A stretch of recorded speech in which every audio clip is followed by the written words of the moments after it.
नमस्कार विद्यार्थी मित्रांनो. विषय मराठी एकता 9वी.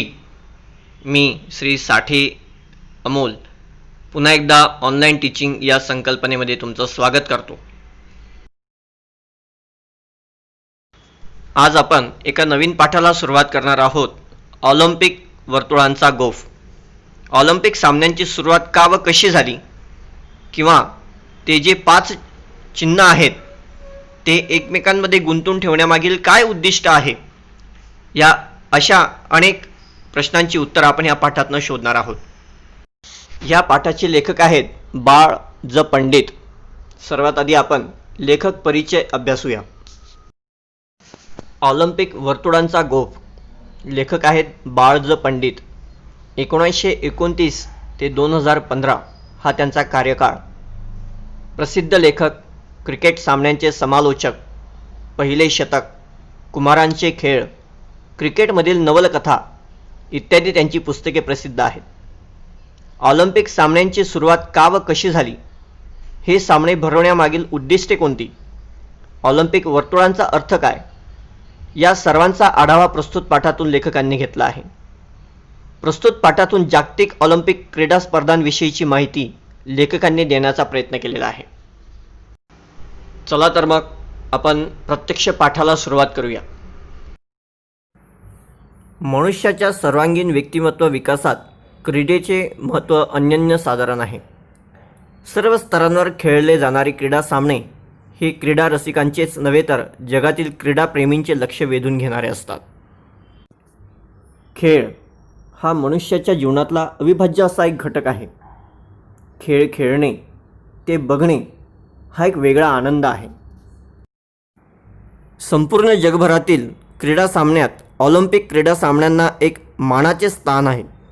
ऑलिम्पिक 2020च्या विजयाचे उद्दिष्ट डोळ्यासमोर ठेवून आपल्याला आवडणाऱ्या खेळावर लक्ष केंद्रित करून त्यात पारंगत होऊन आपल्या देशाला ऑलिम्पिक विजयाचे मानकरी होण्यासाठी अधिकाधिक प्रयत्नशील राहूया. ऑलिम्पिक सामने दर 4 वर्षांनी होतात. आता नुकताच होणारा सामना म्हणजे 2020मधील ऑलिम्पिक क्रीडा सामना. या सामन्यामध्ये देखील आपल्या देशाचे काही खेळाडू यांना संधी मिळावी आणि त्यांनी आपल्या देशाचा मान उंचावावा, विजय पताका त्यांनी तिथे फडकवावी, अशी काही उद्दिष्ट आपल्या डोळ्यासमोर आपण आता ठेवून प्रयत्नशील राहूया. ऑलिम्पिक गावाकडे आमची मोटार भरधाव वेगाने जात होती. गर्दी प्रचंड असली तरी रहदारीला अडचणी मुळीच नव्हती. रहदारी म्हणजे काय? वाहतूक.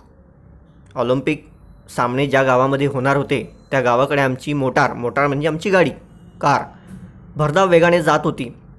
गर्दी प्रचंड होती. म्हणजे आता ऑलिम्पिक सामने म्हटले म्हणजे तिथे गर्दी असणे हे साहजिक आहे. परंतु जो रहदारीचा रस्ता होता, म्हणजे वाहतुकीचा जो रस्ता होता, तिथे येण्या जाण्यासाठी वेगवेगळे रस्ते होते. खेळांचे मैदान जवळ येऊ लागले तसे आमचे डोळे समोरील क्षितिजाकडे लागले.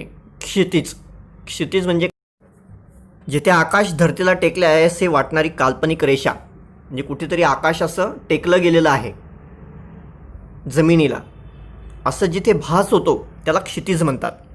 त्या क्षितिजाकडे आमचे डोळे लागून होते. म्हणजे जसजसे ते मैदान, ऑलिम्पिक खेळांचं मैदान जसजसं जवळ येत होतं तसे आमचे डोळे त्या क्षितिजाकडे लागलेले होते. खूपच उंच अशा स्तंभावर एक भला मोठा ध्वज फडकत असलेला आम्हाला दिसला. स्तंभ म्हणजे खांब. लांबून जेव्हा आम्ही बघितलं तेव्हा एक भला मोठा खांब त्या ठिकाणी आम्हाला दिसला आणि त्याच्यावर एक ध्वज म्हणजे झेंडा फडकताना आम्हाला दिसला. ऑलिम्पिक सामन्यांचे ते स्वतंत्र निशाण होते. ध्वज कशाचा होता, तो झेंडा कशाचा होता, तर ऑलिम्पिक सामने जे भरवले गेलेले आहेत, जे खेळांसाठी त्या ऑलिम्पिक सामन्यांचा तो ध्वज होता, तो झेंडा त्याचं प्रतीक होतं की या ठिकाणी ते सामने होणार आहेत. ध्वजावरील पांढऱ्या शुभ्र पार्श्वभूमीवर लाल, पिवळ्या, निळ्या, हिरव्या व काळ्या रंगांची वर्तुळे एकमेकात गुंफलेली होती. तो जो भला मोठा ध्वज होता किंवा खांब होता, त्याच्यावर जो ध्वज फडफडत होता, त्या ध्वजाचं स्वरूप किंवा त्या झेंड्याचं स्वरूप कसं होतं, त्यावर लाल, पिवळ्या, निळ्या व काळ्या रंगाची वर्तुळं एकमेकांमध्ये गुंफलेली म्हणजे गुंतलेली होती. एकमेकांमध्ये मिसळलेली होती किंवा एकमेकांमध्ये अडकलेली होती. जणू 5 मित्रच हातात हात घालून आपल्या मैत्रीची साक्ष जगाला देत होते. ती 5 वर्तुळं, लाल, पिवळ्या, निळ्या, हिरव्या व काळ्या रंगाची, एकमेकांमध्ये अशी गुंफलेली होती जणू काही ते वर्तुळं नसून 5 मित्र आहेत आणि त्यांनी आपले हात एकमेकांच्या हातात घेतलेले आहेत आणि ते हात हातात घेऊन आपल्या मैत्रीची साक्ष देत आहेत. साक्ष म्हणजे काय? प्रचिती. ही 5 वर्तुळे म्हणजे जगातील 5 खंड आणि त्यांची शुभ्र धवल पार्श्वभूमी म्हणजे विशाल अंतराळ. आता ही 5 वर्तुळच, ध्वज, पांढरा शुभ्र ध्वज आणि त्यावर ही निरनिराळ्या रंगाची ही वर्तुळं, तीही 5. ही 5च का? तर त्याच्यामागे सुद्धा एक उद्दिष्ट होतं, एक विशिष्ट असं कारण होतं. ही 5 वर्तुळे म्हणजे काय? तर जगातील 5 खंड आणि त्यांच्या मागील पार्श्वभाग तो पांढरा शुभ्र धवल म्हणजे काय? पांढरा शुभ्र असा पार्श्वधवल ही कशाची साक्ष देत होते? ह्या विशाल अंतराळाची ती साक्ष देत होते. म्हणजे हे अवघं आकाश आहे आणि या आकाशामध्ये ही 5 खंड जणू काही एकमेकांमध्ये गुंफलेली आहेत. ही सगळी 5ही खंड एकमेकांची चांगली मैत्री आहे. या ध्वजावर ऑलिम्पिकचे ब्रीदवाक्य लिहिलेले आहे. ब्रीदवाक्य म्हणजे काय? घोषवाक्य. हा जो ध्वज होता, हा जो झेंडा होता, त्या 5 वर्तुळांच्या खाली एक घोषवाक्य लिहिलेलं होतं. सिटियस, ऑल्टियस, फर्टियस म्हणजे गतिमानता, उच्चता, तेजस्विता अशी ही घोषवाक्य त्या झेंड्यावर वर्तुळांच्या खाली लिहिलेली होती. सिटियस, अल्टियस, फर्टियस म्हणजे गतिमानता, उच्चता आणि तेजस्विता. प्रत्येक खेळाडूने जास्तीत जास्त गतिमान होण्याचा प्रयत्न केला पाहिजे, अधिकाधिक उंची गाठण्याची शिकस्त केली पाहिजे आणि बलसंवर्धनासाठी जास्तीत जास्त श्रम केले पाहिजेत, असा संदेश हा ध्वज खेळाडूंना देत असतो. ध्वजाच्या खाली, त्या वर्तुळांच्या खाली जे घोषवाक्य लिहिलेलं होतं तिथे गतिमानता, उच्चता आणि तेजस्विता म्हणजे प्रत्येक खेळाडूने आपले खेळ खेळताना जास्तीत जास्त गतिमान होण्याचा प्रयत्न केला पाहिजे, अधिकाधिक उंची गाठण्याची शिकस्त केली पाहिजे. शिकस्त करणे म्हणजे काय? खूप प्रयत्न करणे. आणि बलसंवर्धनासाठी, बलसंवर्धन म्हणजे काय? सामर्थ्याची जोपासना. आपण काय करणार आहोत त्याची जोपासना केली पाहिजे.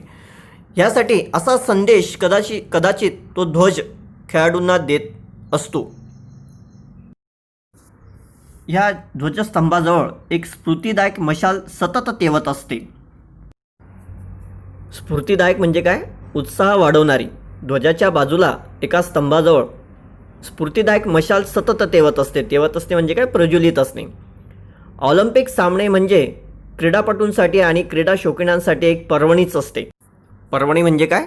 एक पद्धतीचा उत्सव. खेळ बघणे किंवा खेळ खेळणे ह्या दोघेही गोष्टी क्रिकेट प्रेमींसाठी एक प्रकारचा सणच असतो. तो एक वेगळा आनंद असतो. पृथ्वीच्या पाठीवरील सर्व राष्ट्रातील सुमारे 5 ते 6 हजार खेळाडू या सामन्यांमध्ये भाग घेतात. स्त्री खेळाडूंची संख्या 2000च्या आसपास असते. प्रेक्षागारात सुमारे 70 ते 80 हजार प्रेक्षक बसण्याची सोय असते. याशिवाय सुमारे 25,000 लोकांना हे सामने उभे राहून पाहता येतात. पोहण्याच्या शर्यतीसाठी 4-5 तलावही बांधलेले असतात. ऑलिम्पिक सामने जवळजवळ 5 खंड, या 5 खंडांमधील असलेले देश, राष्ट्र आणि या प्रत्येक राष्ट्रातून येणारे खेळाडू यांची संख्या सुमारे 5 ते 6 हजार असते. म्हणजे 5 ते 6 हजार खेळाडूंनी या ऑलिम्पिक सामन्यांमध्ये भाग घेतलेला असतो. या स्त्री खेळाडूंची संख्या 2000च्या आसपास असते. शिवाय आता इतके खेळाडू येणार, वेगवेगळ्या पद्धतीचे खेळ खेळले जाणार असं म्हटल्यानंतर त्यासाठी प्रेक्षक वर्ग हा सुद्धा तितक्याच मोठ्या संख्येने येणार हे नक्की. म्हणून हा ऑलिम्पिक सामन्यांचा जो पूर्ण मैदान असतं यामध्ये सुमारे 70 ते 80 हजार प्रेक्षक बसू शकतील एवढी सोय असते. शिवाय 25,000 लोकांना हे सामने उभे राहून पाहता येतील अशाही पद्धतीची त्या ठिकाणी व्यवस्था केलेली असते. खेळांमध्ये पोहण्याचाही सुद्धा हा एक खेळ आहे. म्हणून पोहण्याच्या शर्यतीसाठी 4 ते 5 तलाव हे वेगळ्या पद्धतीने बांधकाम करून तयार केलेले असतात. अशा पद्धतीने ह्या ऑलिम्पिक सामन्यांसाठी भले मोठे मैदान सुसज्ज झालेले असते. खेळांचे विशाल मैदान, त्याभोवतालचे प्रचंड प्रेक्षागार, रहदारीसाठी मुद्दाम बांधलेले अनेक सडका, लोहमार्ग, पुरुष व स्त्री खेळाडू यांच्या निवासासाठी बांधलेल्या असंख्य खोल्या असलेल्या इमारती, वसतिगृहे, प्रेक्षकांच्या श्रमपरिहारासाठी सुसज्ज असलेली अशी विशाल उपहारगृहे, असे हे एक मोठे गावच असते. ऑलिम्पिक सामन्यांचं एक मैदान म्हणजे काय असतं तर एक खेळाचं विशाल मैदान असतं. त्याभोवती प्रचंड मोठा असा प्रेक्षागार म्हणजे काय, सभागृह, रहदारीसाठी मुद्दाम बांधलेले अनेक सडका म्हणजे रस्ते, लोकांना येण्या जाण्यासाठी, रहदारीसाठी किंवा वाहतुकीसाठी वेगवेगळ्या रस्त्यांची निर्मिती केलेली असते. लोहमार्ग, पुरुष व स्त्री खेळाडू यांच्या निवासासाठी बांधलेल्या असंख्य खोल्या, खेळ खेळण्यासाठी आलेले खेळाडू, यामध्ये असलेले पुरुष व स्त्री अशा दोघांसाठी त्यांना राहण्यासाठी, निवासासाठी म्हणजे थांबण्यासाठी किंवा राहण्यासाठी बांधलेल्या असंख्य खोल्या, इमारती, वसतिगृहे, प्रेक्षकांच्या श्रमपरिहारासाठी सुसज्ज अशी, श्रमपरिहार म्हणजे काय, मनोरंजनाची साधनं, त्याला श्रमपरिहार म्हणतात. या श्रमपरिहारासाठी वेगवेगळ्या पद्धतीची विशाल असे उपहारगृहे, असे एक नाही अनेक मोठे खोल्यांचे, वेगवेगळ्या प्रकारांचे, वेगवेगळ्या इमारती, वसतिगृह, उपहारगृह अशा सगळ्याच ज्या ठिकाणी आहेत त्याला गाव म्हणून काही हरकत नाही. म्हणूनच याला एक पद्धतीने एक मोठे गाव जरी म्हटले तरी ती चेष्टा समजली जाणार नाही, हे नक्कीच. म्हणूनच या गावाला ऑलिम्पिक विलेज असे म्हणतात. ऑलिम्पिक विलेज वसवण्याची कल्पना इसवी सन 1956 बेलबॉन्ड येथे मांडण्यात आली. पहिले ऑलिम्पिक विलेज तिथलेच आहे. ऑलिम्पिक सामने दर 4 वर्षांनी होतात. इसवी सन पूर्व 776 हे सामने झाल्याची पहिली नोंद ग्रीस देशाच्या इतिहासात सापडते. ऑलिम्पिक सामने दर 4 वर्षांनी होतात आणि ही सुरुवात कधीपासून झाली तर इसवी सन पूर्व 776. खरं तर तेव्हापासून हे ऑलिम्पिक सामने सुरू होण्याची नोंद ग्रीसमधल्या देशाच्या इतिहासामध्ये सापडते. त्यावेळी स्पर्धेत यशस्वी होणाऱ्या खेळाडूंचा ऑलिव्ह वृक्षाच्या फांद्यांची माळ घालून गौरव करण्यात येत असे. ग्रीस देशातील अनेक शहरे परस्परातील भेदभाव विसरून या यशस्वी स्पर्धकांचे प्रचंड स्वागत करत. या सामन्यातील खेळाडूंना राष्ट्रीय सण समारंभाच्या वेळी मानाचे स्थान मिळत असे. पुढे ग्रीक सत्तेचा ऱ्हास झाला आणि त्याबरोबर इसवी सन पूर्व 394 हे सामने बंद पडले. त्यावेळी यशस्वी होणाऱ्या खेळाडूंना म्हणजे जे खेळांमध्ये विजयी होत होते त्यांचं स्वागत कशा पद्धतीने केलं जात होतं, तो ऑलिव्ह वृक्षाच्या झाडांची फांदी त्याची माळ तयार केली जायची आणि त्या माळेच्या माध्यमातून त्यांचा गौरव केला जात होता. या ग्रीस देशातील अनेक शहरं, त्या शहरांमध्ये राहणारी सगळी प्रजा एकमेकांमधले परस्परातील भेदभाव, जे काही द्वेष असतील, रुसवे फुगवे असतील, ते सारे विसरून या यशस्वी खेळाडूंचे, स्पर्धकांचे प्रचंड स्वागत करत असायची. पुढे या सामन्यातील खेळाडूंना राष्ट्रीय सण समारंभाच्या वेळी जे राष्ट्रीय कार्यक्रम असतात, जे राष्ट्रीय दिवस असतात, या दिवशी त्यांना एक वेगळा सन्मानही मिळत असे. पुढे मात्र ग्रीक सत्तेचा ऱ्हास झाला. ऱ्हास होणे म्हणजे काय, मैत्री होणे म्हणजे सांगणाऱ्या ऑलिम्पिक सामन्याचा त्यानंतर त्याचा इसवी सन 1894 साली झाला. आधुनिक जगाला त्याबरोबर इसवी सन पूर्वी त्या वर्षी फ्रान्स देशात एक ऑलिम्पिक काँग्रेस भरवण्यात आली होती. त्या काँग्रेसला अनेक राष्ट्राचे प्रतिनिधी हजर होते. कुबर्टीन नावाच्या फ्रेंच क्रीडा तज्ज्ञाने या काँग्रेसमध्ये ऑलिम्पिक सामन्यांचे इसवी सन पूर्वी 394 जे सामने बंद पडलेले होते, खरं तर ते सामने सुरू असणं अत्यंत गरजेचं होतं. कारण या सामन्यांच्या उद्देशाने किंवा त्या निमित्ताने तरी साऱ्या देशांमधले खेळाडू एकत्र येत होते आणि म्हणूनच ह्या मैत्रीचा मंत्र सांगण्यासाठी ह्या ऑलिम्पिक सामन्यांचा पुन्हा एकदा उगम झाला. इसवी सन 1894 साली फ्रान्समध्ये एक ऑलिम्पिक काँग्रेस भरवण्यात आली होती. त्या काँग्रेसला अनेक राष्ट्रांचे प्रतिनिधी हजर होते. म्हणजे 5 खंडांमधले जितके काही देश असतील त्या प्रत्येक देशाचा एक प्रतिनिधी या ऑलिम्पिक काँग्रेसला किंवा त्या बैठकीला हजर होते. कुबर्टीन नावाच्या फ्रेंच क्रीडा तज्ज्ञाने खरं तर या काँग्रेसची निर्मिती केली आणि पुन्हा एकदा असे ऑलिम्पिक सामने सुरू झाले पाहिजे हा प्रस्ताव त्यांनी त्या ठिकाणी मांडला आणि त्या प्रस्तावाला किंवा त्या ऑलिम्पिक सामन्यांना पुनरुज्जीवन दिलं. म्हणजे पुन्हा एकदा त्यांना जीवन दिलं, त्यांची पुन्हा एकदा निर्मिती केली आणि हे सामने पुन्हा एकदा सुरू केले. शरीर संपदा वाढवण्यासाठी, बलसंवर्धन करण्यासाठी आणि प्रामुख्याने देशादेशातील मैत्री वाढून त्यांच्यात मित्रत्वाची स्पर्धा व्हावी यासाठी प्राचीन ऑलिम्पिक सामन्यांप्रमाणेच यापुढे आंतरराष्ट्रीय क्रीडा स्पर्धा भरवाव्यात असे ठरले. शरीर संपदा म्हणजे काय? बडकट, कणखर व चपळ शरीर निर्माण झालं पाहिजे यासाठी. बलसंवर्धन म्हणजे काय? सामर्थ्याची जोपासना करण्यासाठी. आणि प्रामुख्याने खरा हेतू काय होता तर प्रत्येक देशांचं एकमेकांविषयी असलेले मैत्रीचं नातं अजून घट्ट व्हावं, मित्रत्वाची स्पर्धा निर्माण व्हावी यासाठी या ऑलिम्पिक सामन्यांची पुन्हा एकदा आंतरराष्ट्रीय क्रीडा स्पर्धा म्हणून ओळख निर्माण करण्यात आली. 1896 पासून ऑलिम्पिक सामने दर 4 वर्षांनी वेगवेगळ्या देशात भरवले जातात. त्यानिमित्ताने जगात सद्भावना, समता, मैत्री, विश्वबंधुत्व, शिस्त व ऐक्य या भावना वाढीस लागतात. सर्व देशांच्या प्रतिनिधींच्या सहमताने पुन्हा एकदा हे सामने 1896 पासून ऑलिम्पिक सामने म्हणून त्यांची निर्मिती झाली आणि ते दर 4 वर्षांनी वेगवेगळ्या देशांमध्ये भरवले जातात. कुठल्या तरी एकाच देशामध्ये हे सामने होत नाहीत, तर दर 4 वर्षांनी वेगवेगळ्या देशांमध्ये या सामन्यांची निर्मिती केली जाते किंवा हे सामने खेळवले जातात. त्यानिमित्ताने खरं तर जगात सद्भावना म्हणजे काय? चांगली भावना निर्माण होण्यासाठी.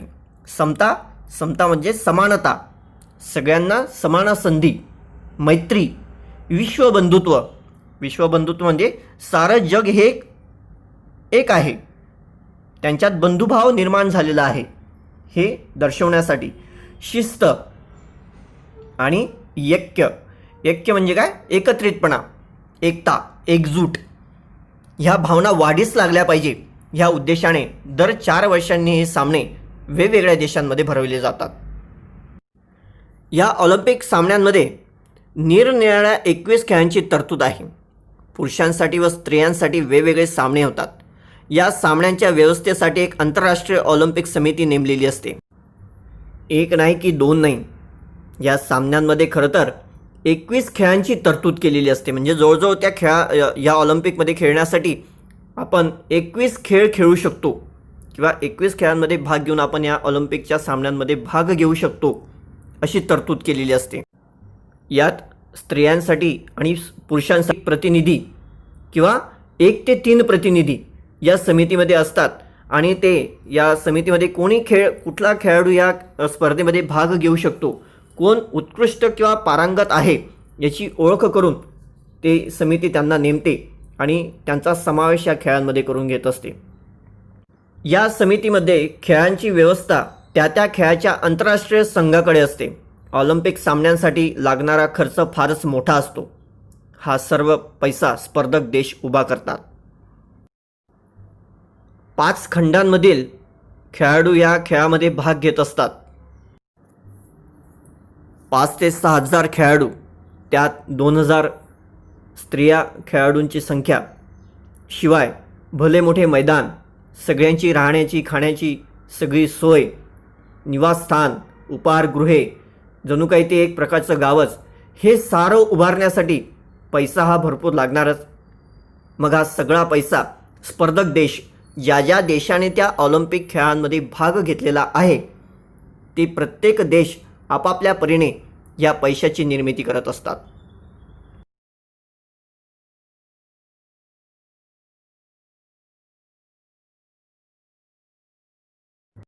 हे खेळ आहेत. खेळताना जातीभेद, धर्मभेद किंवा वर्णभेद म्हणजे रंगाचा भेद, गोरा काळा असा कुठलाही भेद समजला जात नाही. इथे सर्व खेळाडू फक्त खेळाडू म्हणूनच खेळत असतात. अमेरिकेतील जेसी ओवेन्स हा वंशाने आफ्रिकी खेळाडू 1936मध्ये बर्लिनला झालेल्या ऑलिम्पिक स्पर्धेत त्याने 4 अजिंक्यपदे मिळवली. इतकेच नव्हे तर त्या 4ही बाबतीत त्याने नवे उच्चांक प्रस्थापित केले. अमेरिकेच्या यशाचा तो मोठा शिल्पकार ठरला. अमेरिकेनेच नव्हे तर साऱ्या जगानेच या खेळाडूचा त्यावेळी केवढा गौरव केला, केवढे कौतुक केले. ओवेन्सचा वर्ण, त्याचा देश हे सर्व विसरून साऱ्या जगाने त्याची प्रशंसा केली. आफ्रिकी वंशाचा परंतु अमेरिकेचं नागरिकत्व पत्करलेला जेसी ओवेन्स याने 1936मध्ये बर्लिनमध्ये भरलेल्या ऑलिम्पिक स्पर्धेमध्ये 4 अजिंक्यपदे मिळवली. इतकेच नव्हे तर त्या 4ही बाबतीत त्याने नवे उच्चांक प्रस्थापित केले. म्हणजे त्याने एक नवीन रेकॉर्ड त्याने तयार केलं. अमेरिकेच्या यशाचा तो मोठा शिल्पकार ठरला. त्याने खरोखर एक नवीन इतिहास घडवला, नवीन उच्चांक त्याने गाठला. रंगाने काळा होता तरी देखील अमेरिकेनेच नव्हे तर साऱ्या जगाने त्या खेळाडूचे मोठे कौतुक केले, त्याचा गौरव केला. ओवेन्सचा वर्ण, त्याचा देश, रंगाने जरी तो काळा असला, आफ्रिका त्याचा देश जरी असला तरीसुद्धा त्याने अमेरिकेचं नागरिकत्व पत्करलेलं होतं. म्हणूनच देशाने नाहीच तर साऱ्या जगाने त्याचं भरभरून कौतुकही केलं. त्यावेळेस त्याचा रंग, वर्ण, देश हे सारं विसरून गेलेले होते. फक्त दिसत होतं तर त्याचं कार्य, त्याची विजय पताका, आणि म्हणूनच त्याची प्रशंसा केली जात होती. एलिम झेटोपेक हा झेकोस्लोव्हेकियाचा खेळाडू 1952 साली हेल्सिंकीचे मैदान गाजवले. तेथे त्याने 5000 मीटर धावणे व मॅरेथॉन या लांब पल्ल्याच्या शर्यतीत नवीन विक्रम केले व हा एक नवा इतिहास घडवला. ओवेन्स या खेळाडूसारखाच एमिल झेटोपेट हा एक झेकोस्लोव्हेकियाचा खेळाडू. त्याने 1952 साली 5000 मीटर धावणे व मॅरेथॉन शिवाय लांब पल्ल्याच्या म्हणजे दीर्घ अंतर असलेल्या शर्यतीत त्याने नवीन विक्रमसुद्धा निर्माण केला. त्याने स्वतःचा एक वेगळा इतिहास गाजवला.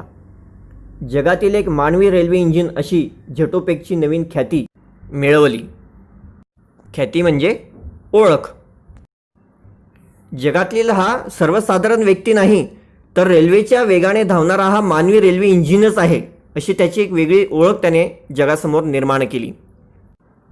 यामुळे जगातील सर्व लोकांना झेटोपेकबद्दल एक अभिमान वाटलाच, पण त्याबरोबर झेकोस्लोव्हेकिया या देशाबद्दलही त्यांच्या मनात आदर निर्माण झाला.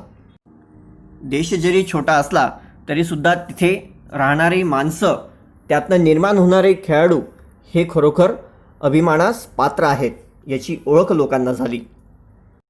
आफ्रिकेतील इथिओपियाच्या अबेबे बिकिला या खेळाडूने तर अनवाणी पायाने मॅरेथॉन लांब पल्ल्याची शर्यत जिंकली. एवढे मोठे अंतर त्याने 2 तास 15 मिनिटात काढले. एमिल झेटोपेक याने 5000 मीटर धावणे व मॅरेथॉन ही शर्यत पूर्ण करून एक वेगळा विक्रम निर्माण केलाच. त्याशिवाय आफ्रिकेतील इथिओपियाच्या अबेबे बकिला या खेळाडूने तर अनवाणी पायाने म्हणजे पायात कुठलेही चप्पल किंवा बूट किंवा कुठलंही काहीही न घालता, अनवाणी पायात काही न घालता धावून एक लांब पल्ल्याची मोठ्या अंतराची मॅरेथॉन त्याने पूर्ण केलेली होती. आणि हे अंतर त्याने 2 तास 15 मिनिटात पूर्ण केलेले होते. फॅनी बकर्स या स्त्री खेळाडूने तर 1948 साली ऑलिम्पिकचे मैदान दणाणून सोडले. 100 व 200 मीटरच्या शर्यतीत प्रथम क्रमांक मिळवला. भारताने हॉकीच्या स्पर्धेत अनेक वर्ष अजिंक्यपद टिकवले. सुप्रसिद्ध भारतीय हॉकी खेळाडू ध्यानचंद याचे नाव कित्येक वर्ष जगात सर्वांच्या जिभेवर नाचत होते. हॉकी हा आपला राष्ट्रीय खेळ, याचं नाव खरं तर ध्यानचंद यांच्या नावानेच त्याची ओळख आता निर्माण झालेली आहे असं म्हणायला हरकत नाही. कारण जसं क्रिकेटमध्ये सचिनला क्रिकेटचा देवता म्हटलं जातं, अगदी त्याच पद्धतीने ध्यानचंद यांनासुद्धा हॉकीतला देवच म्हटलं जातं. कारण त्यांनी बरीच वर्ष हॉकी या स्पर्धेमध्ये आपलं अजिंक्यपद टिकून ठेवलं आणि वेगवेगळे विक्रमही त्यांनी निर्माण केले. ऑलिम्पिकच्या मैदानावर खेळाडू खेळत असताना तेव्हा खेळाडूंना पराक्रमाचा व प्रयत्नवादाचा संदेश देणारा ध्वज डोलाने फडकत असतो. त्या ध्वजावरील 5 खंडांची 5 वर्तुळे समतेचा व विश्वबंधुत्वाचा संदेश जगाला देत असतात. तर त्यांच्या शेजारी क्षुद्र विचारांचा अंधकार घालणारी ज्योत तेवत असते. ऑलिम्पिकच्या मैदानावर खेळ खेळत असताना खेळाडू आपल्या डोळ्यासमोर फक्त आपला खेळ ठेवत असतात. समोरचा व्यक्ती काळा आहे की गोरा, तो शूद्र आहे की श्रेष्ठ, किंवा तो कुठल्या देशाचा आहे, ह्या कुठल्याही विचारांचा त्यांच्या मनामध्ये पगडा नसतो. ते फक्त आपला विजय, आपले पराक्रम, आपला प्रयत्नवाद याच्याकडे आपलं लक्ष त्यांनी केंद्रित केलेलं असतं. का तर त्यांना तसा संदेश देणारा ध्वज डोलाने फडकत असतो. त्या ध्वजावरील 5 खंडांची 5 वर्तुळे समतेचा व विश्वबंधुत्वाचा, शिवाय त्यांच्या शेजारीच क्षुद्र विचारांचा, क्षुद्र म्हणजे काय, क्षुल्लक विचारांचा अंधकार घालवणारी ज्योत सतत तेवत असते, सतत प्रज्वलित असते. ती खरोखर त्यांना एक वेगळा मार्ग दाखवण्याचं काम करत असते. अशा पद्धतीने हे ऑलिम्पिक सामने दर 4 वर्षांनी प्रत्येक देशाला आपलं बंधुत्व, समता व विश्वबंधुत्वाचं प्रेम सिद्ध करण्यासाठी एक वेगवेगळी संधी उपलब्ध करून देत असतात. खेळाडूंसाठी एक वेगळी संधी उपलब्ध करून देत असतात. आता आपण ह्या पाठावर आधारित काही प्रश्न उत्तर बघूया. प्रश्न पहिला, ऑलिम्पिक गावाचे ढोबळ स्वरूप स्पष्ट करा. प्रश्न दुसरा, ऑलिम्पिक ध्वजाकडून मिळणारा संदेश स्पष्ट करा. प्रश्न तिसरा, आधुनिक ऑलिम्पिक सामन्यांचे पुनरुज्जीवन करणारे कोण होते? प्रश्न चौथा, ऑलिम्पिक म्हणजे विश्वबंधुत्व ही संकल्पना स्पष्ट करा. प्रश्न पाचवा, ऑलिम्पिक खेळाडूंचा तुमच्या मते असलेला फायदा समजून सांगा. प्रश्न सहावा, ऑलिम्पिक सामन्यातून विकसित होणाऱ्या भावना स्पष्ट करा. सदर प्रश्नांची उत्तरं आपण आपल्या क्लासवर्क नोटबुकमध्ये पूर्ण करायची आहेत. पुढील अभ्यासक्रम आपण पुढील व्हिडिओमध्ये अभ्यासणार आहोतच. तोपर्यंत घरीच राहा, सुरक्षित राहा.